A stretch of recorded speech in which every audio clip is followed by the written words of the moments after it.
আসসালামু আলাইকুম। আমি কল্পনা বৃষ্টি, মম কল্পনা কিচেনে আপনাদের স্বাগত। আশা করি আল্লাহর অশেষ মেহেরবানিতে আপনারা সবাই অনেক ভালো আছেন। আলহামদুলিল্লাহ, আমিও আপনাদের দোয়ায় এবং আল্লাহর অশেষ কৃপায় অনেক ভালো আছি। দেশ থেকে এবং দেশের বাইরে থেকে যে যেখান থেকে এই ভিডিওটি দেখছেন বা দেখবেন, সবাইকে আন্তরিক শুভেচ্ছা এবং অনেক ভালোবাসা। আজকে আমি এমন একটা রেসিপি নিয়ে আবার আপনাদের মাঝে হাজির হয়েছি। একদম কম সময়ে অল্প কিছু উপকরণ দিয়েই আজকের রেসিপিটা আপনারা বানিয়ে নিতে পারবেন। তো চলুন দেখে আসি আজকের রেসিপিটা কি।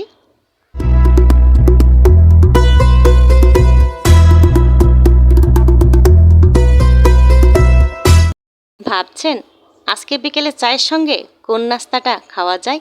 প্রতিটি গৃহিণীরা প্রত্যেক দিন আমাদের এই টেনশনই ভোগ করতে হয়। তাই আজকে আমি একেবারে কম সময়ে অল্প উপকরণ দিয়েই একটা বিকেলে নাস্তা বানিয়ে দেখাবো। তাই আমি এখানে পাকা একেবারে গলনা একটা কলা নিয়ে নিয়েছি আর 3 পিস মতো পাউরুটি নিয়েছি। দেখতেই পাচ্ছেন যতটুকু সম্ভব ততটুকু আমি কুচি কুচি করে নিয়েছি পাউরুটির 3 পিস।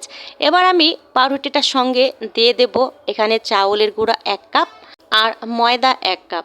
ময়দা দিলে ভালো হয়, কেননা ময়দাটা একটু আঠালো, এই যে পাউরুটিটাকে একটু আঠালো করতে সাহায্য করবে। এবার দিয়ে দেব গুঁড়া দুধ, 2 চামচ মতো দিয়ে দিলাম গুঁড়া দুধ।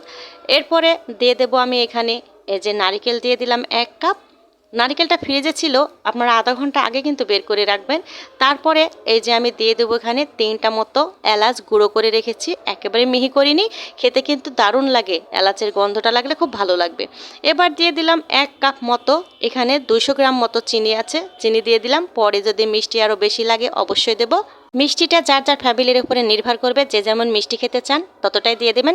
এই যে দেখুন একটা কলা এই যে এইভাবে কেটে কিন্তু কত বড় হয়েছে। কলাটা এমনি একটু বড় সড়ো কলা ছিল, কলাটা এভাবে টুকরো করে কেটে নিয়ে এই যে এবার সবগুলো উপকরণ ভালোভাবে হাত দিয়ে একেবারে মাখিয়ে নেব। একেবারে বাঙালি আকারে কিন্তু মাখিয়ে নেবেন।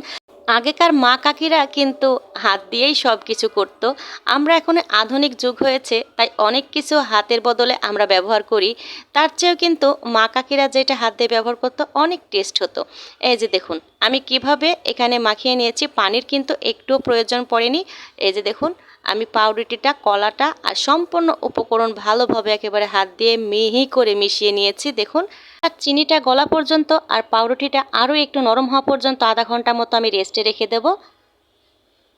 এই তো আধা ঘন্টা পরে আমি কিভাবে এই যে এই পাউরুটির যে নাস্তাটা বানাবো, আমি কিভাবে তৈরি করব এবং কি ডিজাইন করব, সেটা আমি একটা আপনাদেরকে এই যে ভিডিওর সামনে আমি দেখিয়ে দিচ্ছি। দেখুন ছোট্ট একটা লুচির সমান আমি গোল করে নিয়েছি। এই যে দেখুন গোল করে একটু ভালো করে ফিনিশিং দিয়ে নিচ্ছি। ফিনিশিংটা দেওয়ার পরে ওপর থেকে একটু হালকা চাপ দিয়ে দিলেই কিন্তু আজকের কলা রুটির কিন্তু নাস্তাটা হয়ে যাবে। দেখুন অসাধারণ, কেউ বলবে এটা পাউরুটি আর কলা দিয়ে বানানো।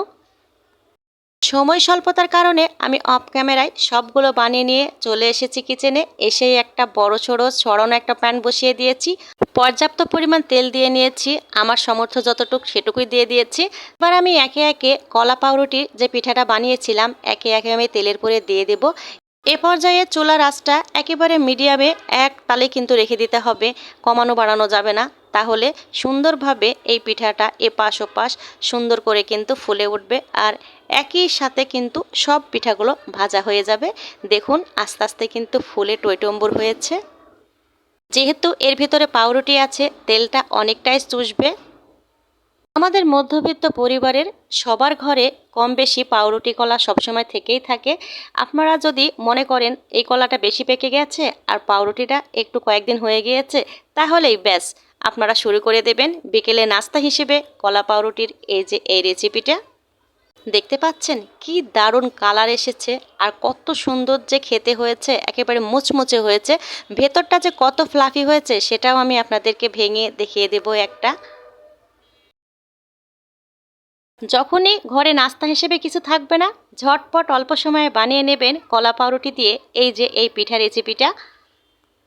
খেতেও যেমন মজা, আপনাদের বিকেলের চায়ের সঙ্গে একটা সময়ও কিন্তু দারুণ কাটবে এই পিঠার সঙ্গে সঙ্গে।